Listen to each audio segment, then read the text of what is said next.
একটা লোক আপনাদের গ্রামে আছে, নামাজও পড়ছে, বিড়িও খায়, নামাজও পড়ছে, সুদের টাকাও খায়, নামাজও পড়ছে, জমির আইলও কাটে। লোক আছে না নাই? এইমাত্র জমির আইল কেটে জমি বেঁকিয়ে দিয়ে এসছে, আর মসজিদে এসে বলছে কাতা সোজা করে দাঁড়াও। এ আবার কত বড় চিটার! জমির আইল বেঁকিয়ে দিয়ে এসে বলছে কাতা সোজা করে দাও। হ্যাঁ, এ রসুন খেয়ে মসজিদে যাওয়া যায়? জুম্মার দিনে যাওয়া যায় না।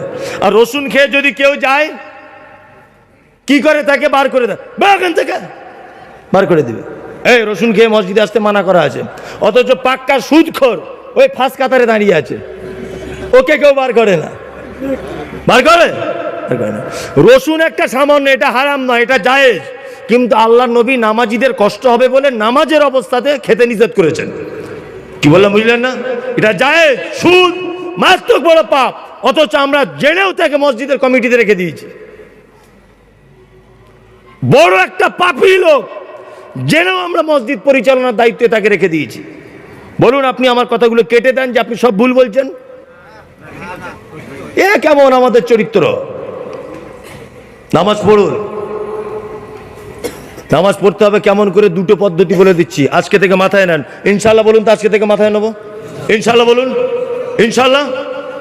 এক, আল্লাহ নবী সাল্লাল্লাহু আলাইহি ওয়াসাল্লাম বলছেন, যখন তুমি নামাজে দাঁড়াবে, তোমার মনোযোগ আরো বাড়ানোর জন্য তুমি দুটো জিনিস মনে রাখবে। এক, তুমি যখন দাঁড়াবে তখন এটা ভাববে আল্লাহ এই মুহূর্তে আমাকে দেখছে, আর আমি না হয় আল্লাহকে দেখছি। দুই, আল্লাহ নবী সাল্লাল্লাহু আলাইহি ওয়াসাল্লাম তিনি বলেছেন, কি বলছেন? যে আল্লাহ তাআলা নিজে বলছেন, অসজুদ অক্তারিব, বান্দা যখন সেজদায় লুটিয়ে যায় আমি বান্দার নিকটে চলে আসি। আল্লাহ যখন নিকটে চলে আসে, আপনার ছেড়ে আসতে মন চায় কি করে? সেজদা থেকে তো ওঠার কথা নয়। আল্লাহ নিজে বলছে যখন বান্দা সেজদায় যায় আমি তার কাছে চলে আসি। তা আল্লাহ যখন সেজদায় কাছে চলে আসে, এরপরে আপনি তাড়াতাড়ি করে সেজদায় দিয়ে ওঠেন কি করে? এটা তো আমি অবাক হয়ে যায়। আল্লাহ নবী বলেছেন, পৃথিবীর সব থেকে বড় চোর নামাজ চোর।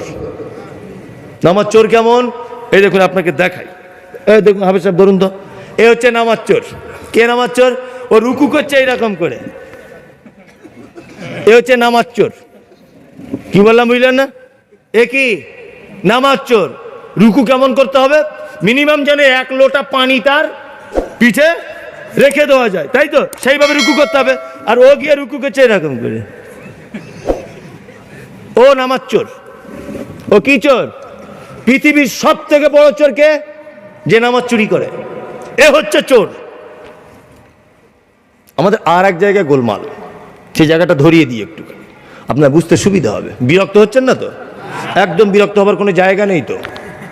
বিরক্ত আপনি হবেন কেন? এক, আচ্ছা, এই ভাই একদিন আমার বাড়ি ভিক চাইতে গেছে, ধরে নেন, বোঝানোর জন্য বলছি। ওনাকে আমি চিনি না যে উনি হাফেজ না মাওলানা মুফতি, এটা জানি না, তবে একজন জ্ঞানী মানুষ এতটুকু আমি ভাবছি।